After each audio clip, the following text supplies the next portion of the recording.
Olá, bem-vindo ao nosso talk show Telesíntese. Hoje nós estamos aqui com três personalidades muito legais e que podem contribuir muito um pouco para o debate que a gente traz, que a gente vai discutir um pouquinho a rentabilização ou como é que se faz para rentabilizar as redes dos operadores e trazer novas abordagens sobre esse tema. A gente está aqui para essa conversa, para esse nosso talk show. Nós estamos com o Francisco Santana, ele é o líder global para o segmento de provedores da Ciena, a Ciena que está nos apoiando nesse debate. Estamos aqui também com Luiz Henrique Barbosa, ele é o presidente executivo da Telcomp.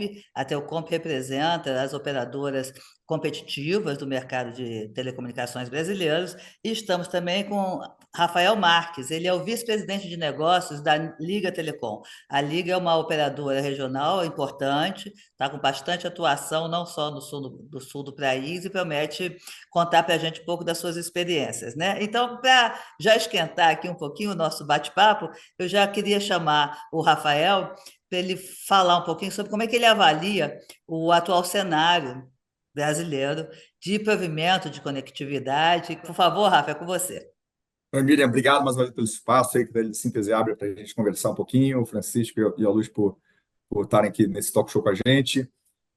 Então, a gente atua num mercado que eu digo que ele é muito peculiar, muito interessante, porque é um produto que você não precisa muito explicar para que você precisa dele, né? Acho que banda larga, internet, todo mundo hoje em dia já sabe que precisa, né? Está todo mundo conectado, então, e é altamente penetrado, né? Então, o argumento do produto, eu acho que ele por si só, a necessidade já diz o quanto ele tem de valor. E por isso também, por ser altamente demandado e altamente penetrado, também tem muitos concorrentes, muitos provedores, né, de diversos portes, e o que torna, então, uma oferta, né, muito aguerrida para uma alta demanda. Então, eu gosto de falar que não existe ex-cliente de internet, né, você precisa estar sempre conectado, você pode escolher o provedor aí que mais atende a sua necessidade. Então, com o mercado altamente competitivo, né, num produto que é tão necessário no nosso dia, né, para você trabalhar, para você estudar, para você comunicar com as pessoas. Eu acho que o grande desafio, né, da Liga ou de qualquer provedor de internet de banda larga é como é que você consegue fidelizar esse cliente, né? Certamente atrair, mas fidelizar. Porque, como é um jogo altamente penetrado, a gente gosta de falar que é muito de rouba-monte, né? Para você crescer um cliente novo, você está tirando de alguém, você tem que ter um bom argumento, né, para esse cliente vir até você. E como provedor regional, a gente tem a origem aqui no Paraná, né? Nosso DNA, a marca Liga é uma marca recente, que a gente pode dizer, fez 2 anos de vida, mas nasce de uma rede bastante tradicional aqui, que era da Copel Telecom, que a gente comprou no processo de privatização, então bastante capilar, então tem uma história já grande como provedor regional, se assim a gente pode dizer, participando amplamente aí desse processo de inclusão digital, de democratização da banda larga. É, e a gente vê assim, o papel do provedor regional como liga, primeiro, dar um caráter, acho que regional e local, que o cliente final tem cada vez mais apreciado, né? Então, como é que você, como cliente, usuário do serviço de banda larga, pode ser não só visto como estatística, mas visto também com, com, como um cliente, um usuário que aquele teu produto ou serviço entende sua demanda, entende sua necessidade, quando você precisar de um apoio, você está ali disponível, está próximo e entende seu perfil de uso. Isso é um grande diferencial que a gente acredita, Ô, Rafael, porque assim, rola só uma. uma dúvida. Você pode ser local sendo grande? Eu tenho essa Isso. dúvida. É lógico que assim, quanto maior. Esse é um bom trade-off, sabe, o Miriam? Acho que quanto maior você for, maior o desafio de você ter esse olhar mais, vou chamar, personalizado, tá? Então, acho que o Aham. desafio do crescer é você crescer demais e você perder esse tato mais humanizado, mais personalizado que o cliente tem. E eu acho que o segmento telecom, ele acabou, pelo fato de ser massificado bastante, perder essa proximidade e é esse caráter que eu acho que tem um tamanho, e eu gosto de dizer que acho que a Liga ocupa uma prateleira interessante, que ela não é nem tão grande o suficiente para perder essa distância, e nem pequeno que não consiga, né, fazer os investimentos, trazer os serviços e entregar uma oferta de valor para o cliente. Então, é um tamanho bom para a gente poder ocupar essa fatia de fato, atender o cliente de forma diferenciada. Um mercado que acho que cada vez menos vai se diferenciar pelo ativo, rede, e muito mais pelo serviço, ou qualidade de atendimento e qualidade de serviços prestados, né? E você, Luiz Henrique, pode falar um pouco da sua avaliação mais geral, mais ampla, inclusive porque na sua associação há empresas de perfis diferentes, né? Como é que você está vendo hoje, analisando hoje o mercado brasileiro de provedores? Legal. Obrigado, Miriam, mais uma vez pelo convite. Você, Francisco, Rafa, aí, prazer falar com vocês. Bom, eu estou presidindo a Telcomp há 3 anos e há 16 eu estou no setor. Então, dentro da Telcomp, essa máxima de rentabilizar sempre foi algo presente nas empresas, né? Porque quem fundou a Telcomp, basicamente empresas que no dia 1 do setor telecomunicações tinham zero infraestrutura, zero clientes, né? Zero faturamento. Então, a gente estava lá trabalhando para uma agenda de fazer uso das redes das incumbentes. Isso era rentabilizar, era tentar trazer, focar em serviço e tudo mais. A dinâmica do mercado foi diferente, né, do que se pensou. Teve construção de redes, a gente tem rede sobreposta hoje em alguns lugares, talvez uma sobreposição mais do que o que seria desejável do ponto de vista de política pública, de rentabilização de ativo, né? Mas dentro da Telcomp são 70 empresas e a gente sempre brinca que competem, cooperam, porque tem empresa aqui móvel, fixa, atacadista, de varejo, no varejo que atende B2B, governo, B2C, e está todo mundo procurando, de fato, rentabilizar, porque o mercado, apesar de você vender um serviço que é essencial, ele está desafiador na medida que você conseguiu, né, a gente tem uma taxa de penetração muito alta, esse serviço, então, na medida que ele conseguiu acesso por grande parte da população, a gente tem hoje uma guerra de preços e tudo mais. Diferenciação que eu vejo aqui, as empresas procuram investir em infraestrutura e tornar cada vez mais robusta a sua infraestrutura. Então, assim, se no passado o desafio era levar a conectividade, hoje o desafio é se manter no mercado, então você vai procurar ter rede mais robusta, então solução tanto vista construtivo, né? Mas sim, as empresas, então, nesse sentido, têm tentado tornar as redes cada vez mais robustas, tá? Tanto do ponto de vista físico quanto do ponto de vista lógico, equipamentos de melhor qualidade e tudo mais, para justamente sobreviver nesse mercado. Então, dentro da Telcom sempre foi uma coisa muito presente. A gente vê os presidentes, esses dias mesmo teve duas associadas na rede social comemorando, e eles citaram a Telcomp na frente dos próprios nomes. Associadas Telcomp fecham um negócio entre si. Eu fiquei super feliz. Eles colocaram o nome da Telcomp antes do nome das próprias empresas. Então, por quê? Porque tem essa cultura de contratar serviço de um do outro, né, uma relação de parceria. A Liga, por exemplo, é uma empresa que tinha origem na Copel Telecom, que fazia um atacado, e muitas empresas são usuários de rede da Liga, né? Então, a gente tem uma preocupação até com a legalidade das redes, porque nessa situação que você tem uma penetração alta, a competição se dá e a gente tem uma preocupação aqui de uma competição em termos justos, né? Até o Comp defende isonomia, mas defende o quê? Que todo mundo pague aquele imposto que está dito que ele tem que pagar, pague pelo uso da infraestrutura, os postos, o direito de passagem. Se não é devido, vamos questionar na justiça, mas o que você não pode é ter uma situação que tem empresa com uma estrutura de custos que não é real, né? Então, isso é um ponto que para a gente chama bastante atenção. Mas para rentabilizar, fazer uso de rede de terceiro, onde faz sentido construir, constrói, tenta vender essa rede no atacado também. Então, essa história de rede neutra, né? Isso existe aqui já há um tempo. Legal. Eu vou chamar agora para contribuir um pouco com o nosso bate-papo. Francisco, por favor, você que entende muito de rede, eu já tive algumas aulinhas suas. Como é que você vê que uma estratégia de rede pode ajudar os provedores, né, nessa questão dessa altíssima competição que tanto o Rafael como o Luiz Henrique falaram, e de que forma você acha que a rede, uma nova estrutura de abordagem, pode trazer uma diferença para isso? Ótimo. Bem, primeiro, Miriam, obrigado por mais uma vez estar aqui. Ter a honra de estar participando aqui com vocês. Uma honra também estar com esses painelistas tão qualificados aí, o Rafael, o Luiz Henrique. Mudar um pouquinho o ângulo para falar mais de tecnologia, mais de rede, para complementar o que o Rafael começou falando do serviço e o Luiz Henrique comentando do panorama competitivo, né? E rede, de fato, pode ser um bom diferencial. Quando a gente pensa como que as estratégias de rede e tecnologia podem impactar as possibilidades de rentabilização dos provedores, me vem à cabeça duas diferentes dimensões que a gente pode analisar. Primeiro, eficiência e segundo, a flexibilidade, né? Pensando na eficiência, acho que o conceito de eficiência é maximizar a relação entre o que você consegue entregar de serviço com a sua rede e o que você precisa investir para isso. O maior investimento de um operador, em geral, né, é passar a rede fibra. Mas a gente ainda vê com frequência provedores querendo economizar o máximo possível na eletrônica, que no final das contas é uma parte muito menor do investimento em rede, mas com isso eles acabam com uma rede que limita o valor que eles podem tirar da fibra que eles passaram. Então, o primeiro ponto de eficiência é tentar buscar soluções que viabilizem o crescimento de banda, o crescimento de tráfego, de usuários, e essas são os vetores que tipicamente vão permitir a geração de novas receitas, né? Então, ponto 1 da eficiência está ligado à escalabilidade, capacidade de crescer e tirar o máximo da sua rede fibra. Com relação à flexibilidade, o ponto é permitir que a rede viabilize novos serviços à medida que as oportunidades novas apareçam. Por exemplo, imagina um provedor que montou uma rede de fibra para atender banda larga em uma região. É claro que o foco do projeto de eletrônica dessa rede tem que ser entregar mais eficiência na banda larga, com melhor desempenho, como o Rafael falou, para reter esses clientes e com o menor custo possível para ter margem nesse serviço.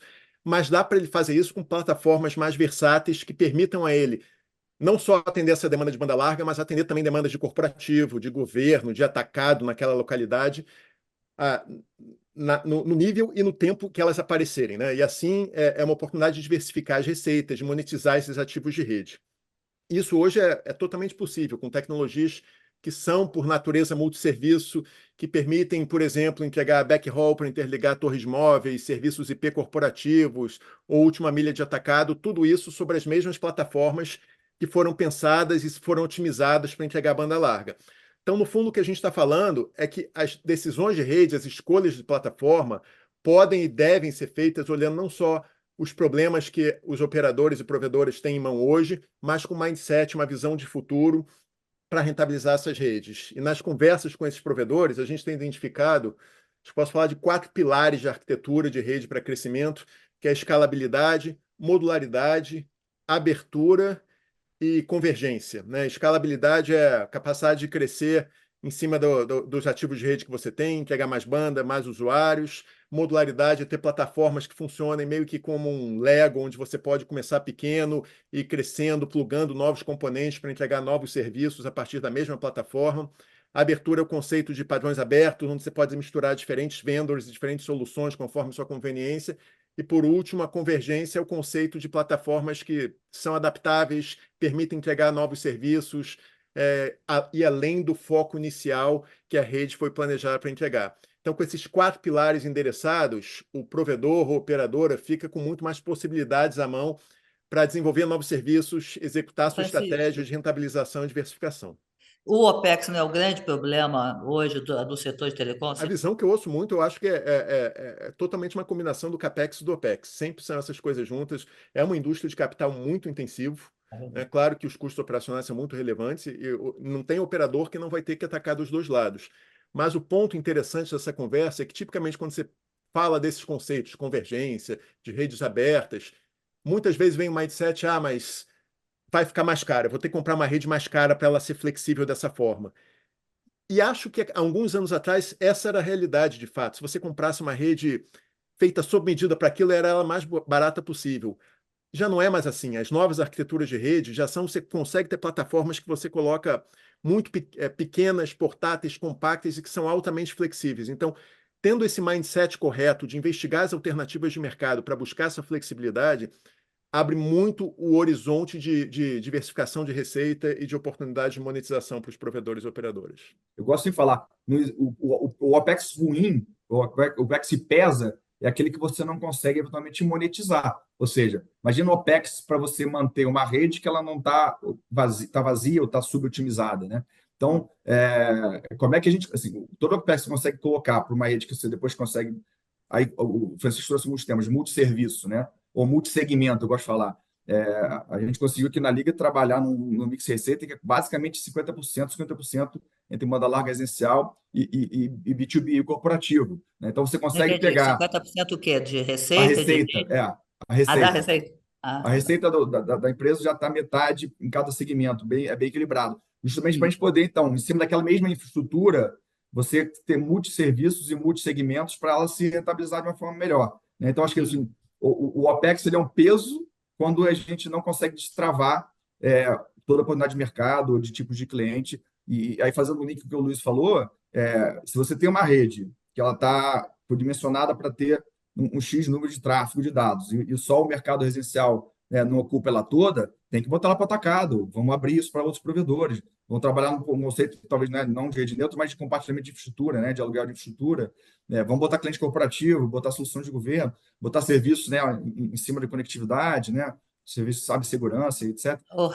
Rafael, e aí, nessa coisa que você falou, então, dos 50% já de receita para cada um dos segmentos, quais são? Eu sei que a Liga está lançando, vira e mexe, ela lança um produtozinho de aluguel, de não sei o quê, agora entrou no mundo da energia. Quais são os serviços e produtos que você está imaginando aí para tanto para o governo, para o mercado corporativo, que você acha que tem mais projeção de capacidade de rentabilizar? Como é que vocês estão? Quais são Perfeito. os. Se existe área que vocês estão apostando mais? Eu vou separar um pouquinho talvez por grandes segmentos para dar um pouquinho dessa ideia, né? Mais uma vez, acho que a gente falou um pouquinho, foi muito feliz aqui. A conectividade, né? A internet ela é um grande viabilizador, né? De você se colocar no mundo digital e a partir disso você agregar novas camadas de serviço que podem ser monetizados e dar um delta receita para a companhia. Ou seja, é super importante a rede para poder ter essa. Você é a camada 1.0, vou já dizer assim, que é a receita da conectividade em si, mas ela habilita você, então, a entregar novas camadas de serviço para poder gerar essa rentabilização, que é o grande desafio de, né, trazer mais valor para uma estrutura que já está ali disponível, né? Quando a gente olha o mercado residencial, quando você entra numa casa do cliente com uma banda larga, né, os primeiros produtos que a gente começa a rentabilizar em cima são os serviços, por exemplo, de vídeo, né, de streaming, né? Então, o consumo de TV hoje mudou bastante para o sob demanda, e quase todas as plataformas de streaming hoje são, né, famosas over the tops, né, over the network, as OTTs, que elas rodam já em cima da conectividade. Então, você entra com um pacote de banda larga e vende já também pacote de assinatura de conteúdo, né? Soluções de jogos, que também depende de conectividade. Então, são serviços que têm muito a ver com quanto aquela melhor serviço, maior velocidade, ou menor latência, né, menor tempo de resposta daquela atividade, podem te destravar. Então, os conceitos de casa conectada, começa a integrar, né, a internet das coisas, né, para gerenciar aquela tua casa mais inteligente, aquela casa mais autônoma. Esses são serviços mais naturais de a gente tentar usar em cima da banda larga para o mercado residencial. Quando você vai para o mercado corporativo, uma forma geral, assim, questão de serviços de segurança, quando você faz a transformação digital de uma empresa, de uma indústria, você se coloca nesse mundo online, você fica mais vulnerável aos famosos cyberataques, não vender solução de segurança e proteção de rede, serviços de nuvem como um todo. A gente colocou algumas plataformas também de data center, de hospedagem. São serviços que você consegue pendurar em cima de conectividade que vão te habilitando a capturar essas novas receitas. Então, basicamente, são essas linhas. Tem que sempre pensar muito fora da caixa, entendendo as demandas dos segmentos. Quando você fala do B2B, é muito macro, né? Se eu for para provedor, né, para mercado atacado, um tipo de serviço, você vai para a indústria de agro, um outro tipo de serviço, para o tipo de varejo, para a indústria, enfim. Então, como é que a gente tem a capacidade? Eu falei dessa visão do cliente, né? O desafio é mais de como é que eu rentabilizo, entendo a necessidade daquela indústria para poder trazer o nível de serviço em cima da conectividade, que vai ajudar na transformação digital daquela empresa, né? Geralmente, aumento de produtividade ou economia de custo. Luiz, como é que você teria como apontar um pouco como presidente da Telcomp, assim, quais são as tendências hoje dos seus afiliados, assim, do ponto de vista da oferta de novos serviços e de que forma que eles estão apostando nesse mercado? Por exemplo, o Rafael falou um pouco até dos data centers, né, das nuvens, assim, de que forma que você, como você falou, assim, a necessidade de você ter redes mais robustas e isso ser um diferencial e tal, como é que eles estão encarando isso nesse link da oferta de novos serviços? Legal. Como eu disse, primeiro, a questão de prestar um serviço robusto é muito importante e as empresas aqui cooperam seja para investir, e a gente está passando por um momento de consolidação, então é importante ter plataformas, como colocado pelo Francisco aqui, que sejam escaláveis, que ele consegue atender a aumento de demanda de maneira rápida, mais eficiente. Antigamente, você tinha que colocar equipamentos para uma rota de longa distância, quer dizer, implantar um aumento de infraestrutura, né, de capacidade, era algo que demorava meses de planejamento, contratação de equipamento, importação. Hoje você consegue fazer isso de maneira muito rápida, às vezes até é uma programação simples de autorização de software, você consegue escalar essas licenças, e com licença você consegue escalar a rede. Então isso é muito importante, e as empresas às vezes fazem isso de uma maneira cooperando, né? Porque ela quer ter mais robustez, ela tem uma rota entre a cidade A e B, entre a região A e B, tem outra com uma rota alternativa, então ilumina essas rotas de maneira conjunta, isso a gente vê bastante. Com relação à oferta de serviços, quer dizer, depende muito de onde é o mercado endereçável da empresa, né? Se ela é uma empresa com presença no Nordeste, no eixo Rio-São Paulo, se ela está mais na parte do agronegócio. Agora, de maneira geral, as empresas de telecom, elas estão indo para a prestação de serviços de TI, tá? E isso é importante entender. Se a gente olhar o faturamento de telecom, eu estava discutindo isso com o Tude hoje de manhã, e eu até pedi, a gente talvez vai fazer um estudo a esse respeito, mas telecomunicações era algo como 3 vezes o valor que se faturava com serviço de TI. Então, em 2010, se telecomunicações faturava 130 bi ano, serviço de TI era algo como 57. Telecomunicações andou de lá para cá, esses 14, 15 anos de lado, a gente corrige esse valor por inflação, talvez até perde, dependendo se você escolher GPM, por exemplo. E TI hoje, se era 1/3, TI hoje é 2 vezes mais do que telecom, né? Então, quer dizer, vender cloud, vender segurança cibernética, outros tipos de serviço é importante para as empresas, é dessa maneira que eles enxergam o mercado corporativo.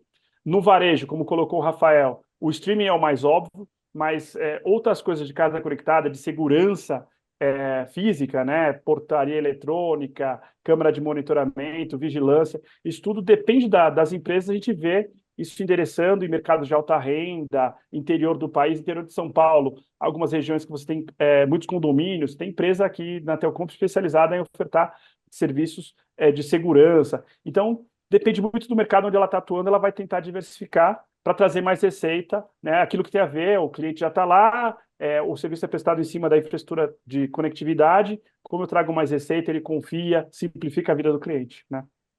Ok. Francisco, e a gente está falando de serviço, mas a questão principal continua sendo como você torna uma rede mais eficiente, né, mais robusta e mais não sei o quê, para prestar o melhor serviço, né? Uma coisa bem está vinculada à outra. E como é que você está vendo o futuro, entendeu? Quais são as tecnologias que podem efetivamente impactar esses provedores, né, os empreendedores brasileiros de banda larga que levam a conectividade e também querem rentabilizar suas redes com novos serviços, mas de que forma que as tecnologias podem ajudar ele a mexer nas suas redes de tal forma que elas, né, deem respostas que eles estão precisando. E aí, obviamente, a gente tem que falar do futuro, e o futuro meio rápido está vindo com IA avassaladora, na minha opinião. Eu queria ouvir um pouquinho você sobre isso. Podemos pensar essa questão em 2 ângulos, né? Primeiro, olhar tecnologias de rede que já estão disponíveis, que já são realidade e que a gente já está vendo que respondem complementam um pouco disso que o Rafael e o Luiz Henrique estavam comentando sobre oportunidades para abrir caminhos de rentabilização. E depois falar a inteligência artificial, que com certeza é o tema mais quente do mercado e é um tópico que merece uma atenção diferenciada, né? Mas então, tentando rapidinho sumarizar, e acho que a melhor forma quando a gente fala dessas tecnologias que já existem aí, que estão permitindo a provedores e operadoras fazer coisas diferentes com sua rede, ser mais eficiente, diversificar mais sua receita, é olhar talvez alguns exemplos. Então, por exemplo, um caso interessante é o que eu vou chamar de arquitetura modular de banda larga, né? Até recentemente, as implementações de banda larga por fibra, sem querer entrar em muito detalhe técnico aqui, basicamente elas requeriam um chassi dedicado para ter a função de OLT, né, de agregação dessa fibra que vai para a casa do residente, né, dessa fibra compartilhada. Isso era um investimento pesado, servia só para aquilo, de certa forma, amarrava a quantidade de usuários a uma banda fixa de tráfego agregada, e até que alguns anos atrás surgiu uma tecnologia de micro OLT plugável. Tá? Então, o que significa? O que antes estava numa caixa grande, num chassi grande, de uma eletrônica toda amarrada em termos de dimensões, passou a operar no modelo de plugs, no modelo desagregado. Né? Então, essa é uma das tendências que traz muito mais flexibilidade, a desagregação. Né? Essa é uma tecnologia que a Ciena foi quem lançou isso alguns anos atrás, com a Tibit. Agora, todos os principais fornecedores de router do mundo estão entrando pelo mesmo caminho, estão lançando essas soluções também. Né?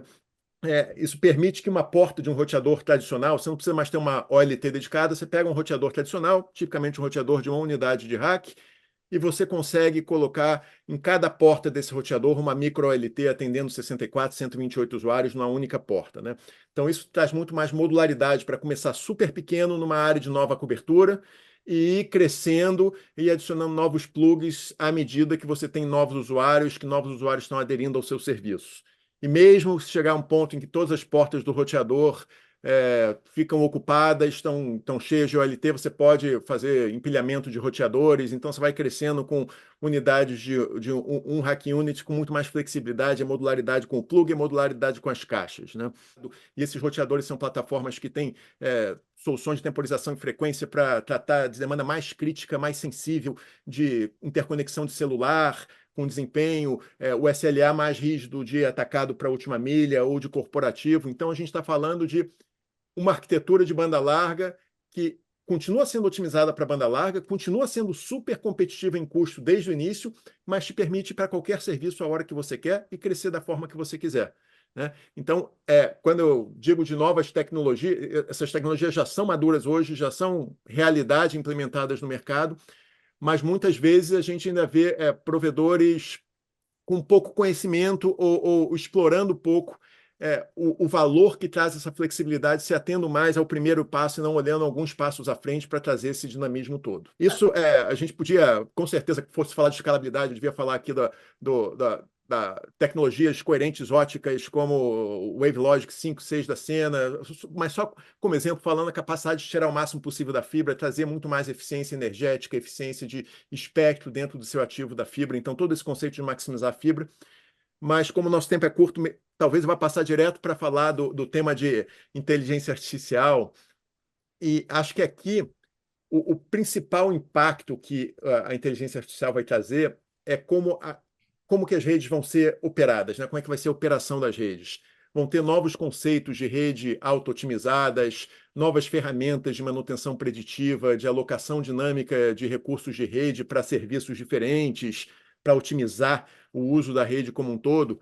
E todo esse modelo, todo esse arcabouço de AIOps, como a gente chama essas tecnologias de operação fornecidas pela inteligência artificial, vai trazer muito mais eficiência operacional. Mas mais do que eficiência operacional, vai criar também novos caminhos para monetizar, para rentabilizar as redes. E o que eu digo com isso, imagina que uma vez que esses algoritmos analisam milhares de variáveis de rede, milhares não é um exagero, são milhares de variáveis de rede que eles vão estar cavando ao mesmo tempo e correlacionando, eles vão ser capazes de criar propostas de rentabilização, de upsell, de cross-sell, de insights com relação a demandas que usuários têm, que uma pessoa não seria capaz de ver porque não tem acesso a essas variáveis todas e o processamento dessas variáveis todas. E o modelo não só vai poder propor novos serviços, novas oportunidades de rentabilização, mas também executar essas oportunidades, alocando banda dinamicamente, ajudando a acelerar o processo automatizado de vendas. Então, tem um campo de customização de serviço ao nível de usuário, um campo de, complementando aqui, de serviços de valor adicionado. O Luiz Henrique e Rafael estavam falando de serviços de valor adicionado, de trazer, imagina para o corporativo, tudo que uma operadora pode usar essas ferramentas para gerar portais, visões da rede customizadas para a necessidade de negócio do cliente, ferramentas de Francisco, você gestão avançada. imagina que com isso as operadoras, como o Luiz Henrique falou, conseguem ganhar um pouco mais espaço nessa disputa de geração de riqueza, já que elas estão perdendo efetivamente seu cenário de geração de riqueza? Você acredita? Olha, Isso é uma pergunta em aberto, muito complicada de falar aonde que o mercado vai, né? Porque o mercado ainda vai mudar muito nessa dinâmica nos próximos anos. Eu acredito que tem uma nova oportunidade para as operadoras. Não acredito que os hyperscalers, os provedores de conteúdo, né, os grandes detentores de conteúdo, foram os que ficaram com a maior parte do valor nas últimas oportunidades do mercado que apareceram, não acredito que eles vão desaparecer ou enfraquecer. Mas acho que tem uma nova geração de tecnologias onde os provedores e operadores vão ter oportunidade de capturar uma parte do valor mais ligado à conectividade, né? Então, eu acho que tem um grupo de oportunidades de rentabilização que vão estar ligadas a trazer mais valor da conectividade, com serviços de valor adicionado, serviços incrementais, serviços mais avançados, que vai ser dentro da lógica do rouba-monte e agregar mais valor para o usuário para tirar um pouquinho mais dele.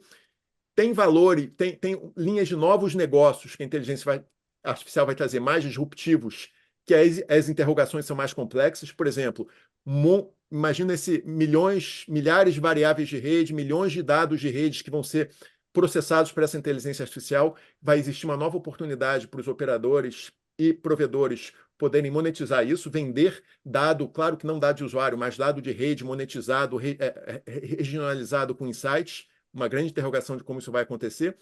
E vai existir também oportunidade de vender infraestrutura de edge computing para AI. Imagina um data center de AI com esses chips NVIDIA e essas GPUs, né? Na ponta, na edge. Por quê? Porque os provedores e as operadoras estão na borda da rede, têm ativos na borda da rede críticos, vão poder ou compartilhar parte desse valor ou até operar essa infraestrutura. Isso ainda é uma interrogação como que vai acontecer. Mas então existe uma nova rodada com novas oportunidades dentro do negócio telecom, no negócio adjacente telecom e possivelmente novos negócios. Então vamos ter muitas surpresas aí, mas acho que só amarrando, o ponto final desse comentário é: tudo começa com qual a tecnologia de rede que as operadoras estão trazendo hoje para dentro delas. Se elas tiverem soluções de rede que são muito instrumentadas, são flexíveis, são capazes de avançar, elas vão conseguir tirar mais valor com AI. Se elas estiverem só com tecnologia legada, amarradinha, que não, a visibilidade, que são poucos gerenciáveis por software, pouco instrumentáveis, como a gente chama, fica mais difícil de tirar, mapear essas variáveis todas e tirar esse valor. Então, a gente tem que sonhar na frente, pensar nas possibilidades, mas começar a trabalhar hoje como que a gente vai enriquecendo a nossa rede para caminhar nessa direção. Bom, se vocês viram que na hora que a gente começa a falar de futuro e o tempo parece que muda e avança mais rápido e nós já estamos caminhando rapidamente para o nosso final. Então, eu queria chamar o Luiz Henrique para ele, se ele puder contribuir um pouquinho e já se despedir e lembrar todo mundo que quem quiser fazer pergunta pode mandar e a redação, o Telecine depois endereça aos nossos participantes para a gente caprichar nas respostas e mandar para vocês. Por favor, não fiquem à vontade. Por favor, Luiz Henrique. Legal. Na hora que o Francisco estava respondendo aqui sobre inteligência artificial, me veio à mente alguns exemplos. Eu trabalhei por 9 anos numa operadora americana, com presença global. Estava bem posicionada para atender clientes de varejo, e eu lembro exatamente das salas de guerra na época de Black Friday. Então, você tinha grandes varejistas, e a Black Friday ela muda o comportamento da rede em determinados momentos do dia, e a coisa era tudo muito reativa. Então, você tinha salas de guerra preparadas para olhar a rede de cada cliente. E, logicamente, eu acho que com aplicações de inteligência artificial e infraestrutura mais escalável, ela tem condições de atender isso de uma maneira muito mais eficiente, fazendo menos uso de gente, porque era intensivo em uma galera ficava a postos para poder reagir a movimentos de rede, e até no tempo perdia, como fala, vantagem competitiva para os hyperscales, porque assim, o hyperscale, por definição, ele vai para um data center dos grandes, que por mais que seja um grande varejista brasileiro, não afeta 5% da infraestrutura lá do hyperscale.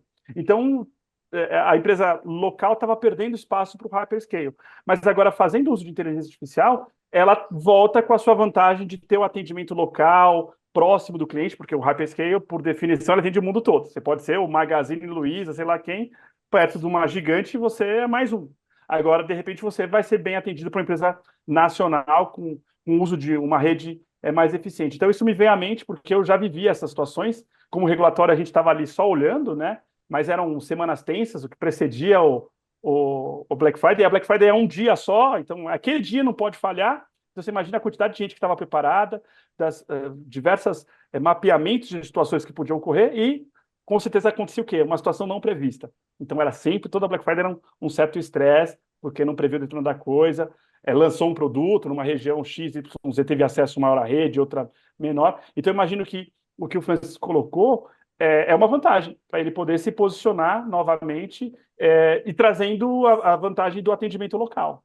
Me lembrou uma coisa assim, acho que a gente tem o nosso Black Friday, que são as eleições, né? Assim, e o Brasil mostra que dá conta, né? São 200 milhões de votos e processados, e eu acho que é uma das poucas democracias que conhecem o resultado na noite, né? É muito bacana, né, gente? Eu fico muito orgulhosa disso. Rafael, por favor, fala um pouquinho como é. Vocês já estão usando inteligência artificial? Ó, já estamos no despedido, tá, gente? Vocês estão usando já? Vão usar? Você acredita mesmo que ela vai poder revolucionar as redes e as ofertas? E antes de falar de inteligência artificial, fala da rede neutra de vocês um pouquinho. Acho que a gente falou muito de modelo de rentabilização, como é que a gente otimiza a nossa forma de operação, e acho que uma das coisas que a gente pode usar agora, e de uma forma como não só a Liga, mas outros provedores nasceram, foi só tinha a oportunidade de construção. Agora a gente pode testar novos mercados sem precisar necessariamente construir, né? Ou antes de construir, você testar determinado mercado. E a gente, apesar de a gente ter uma rede bastante capilar aqui no estado, né? Estamos presentes nos 399 municípios, na parte de fibra, com rede metropolitana de GPON. A gente tinha duas grandes cidades importantes aqui que a gente não tinha rede própria, que é a cidade de Cascavel e Guarapuava. E antes de sair construindo, a gente sabendo que tem uma estrutura lá disponível para compartilhar, para a gente poder testar aquele mercado, uma forma rápida de eu me introduzir naquela região, sem precisar botar o CAPEX, só pagando o OPEX, e conhecer muito daquele mercado para poder ser a melhor forma de atuar. Por que eu digo isso? Assim, quando a gente olha, aí a realidade de qualquer operador ou provedor tem uma capacidade, né, que a gente chama de take-up, né, um uso da rede, ainda subotimizado, né? Então, você poder atuar mais cirúrgico, ou seja, talvez não está otimizado porque a gente botou rede, talvez no lugar onde esse investimento não retornaria. Então, a gente usa isso, já trazendo um pouquinho da questão da inteligência artificial, como cada vez mais tem essa enxurrada de dados por aí, se você não tiver um processamento, né, usar da inteligência artificial para poder processar esses dados todos e ter insights importantes sobre até rentabilidade por rota, né, por micro-região, por perfil, né, por cluster de cliente, né, a gente consegue fazer um investimento muito mais assertivo e, eventualmente, prestar um serviço direcionado para aquela região. Então, vou dar um exemplo, a gente consegue ver que regiões que a gente, de repente, tem um índice de ligação para o call center alto sobre disponibilidade de serviço. Quando a gente vai ver, a gente tem monitoramento do modelo do cliente, ele não tem, por exemplo, um Wi-Fi lá para botar um mesh para poder complementar um cômodo da sua casa. Então, eu posso fazer uma oferta naquele que eu já instalei de vender mais o equipamento para reforçar o nível de serviço, para ele poder ter a casa conectada.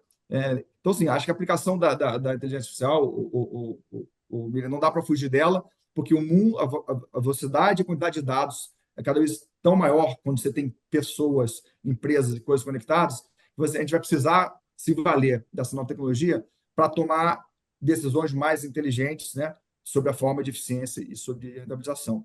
Eu acho que o uso de redes compartilhadas, como rede neutra, também é uma forma da gente entender melhor esse mercado para poder atuar cirúrgico, né, e ter mais retorno do investimento quando a gente for tomar a decisão para um CAPEX. Então, acho que as coisas estão muito relacionadas, que vamos utilizar tecnologias modernas como inteligência artificial, novos modos de construir, de operar redes, como a rede neutra, a rede compartilhada, para a gente conseguir, então, ter essa otimização no modelo de rentabilidade que todo mundo busca, né? Crescer sempre, mas de uma forma sustentável, cada vez mais eficiente, dado que é uma demanda, como a gente falou, que está latente, todo mundo precisa ter internet, cada vez usa mais internet para fazer mais coisas. Então, essa camada de rede ela vai ser fundamental para garantir a disponibilidade de serviço e conhecimento do perfil do cliente para entregar serviço que, de fato, o cliente diga que é valor agregado, né? Não é só o operador tentando adivinhar o que ele precisa, mas ter muito essa visão, que eu falei, regional, local, para a gente poder entregar aquilo que realmente o cliente necessita. Aí a gente vai conseguir ter sucesso nesse desafio de rentabilizar, crescer com rentabilidade. Bom, obrigado pelo convite. Muito obrigada, estamos encerrando, mas uma pena, acabou, passou muito rápido. Muito obrigada pela presença de vocês.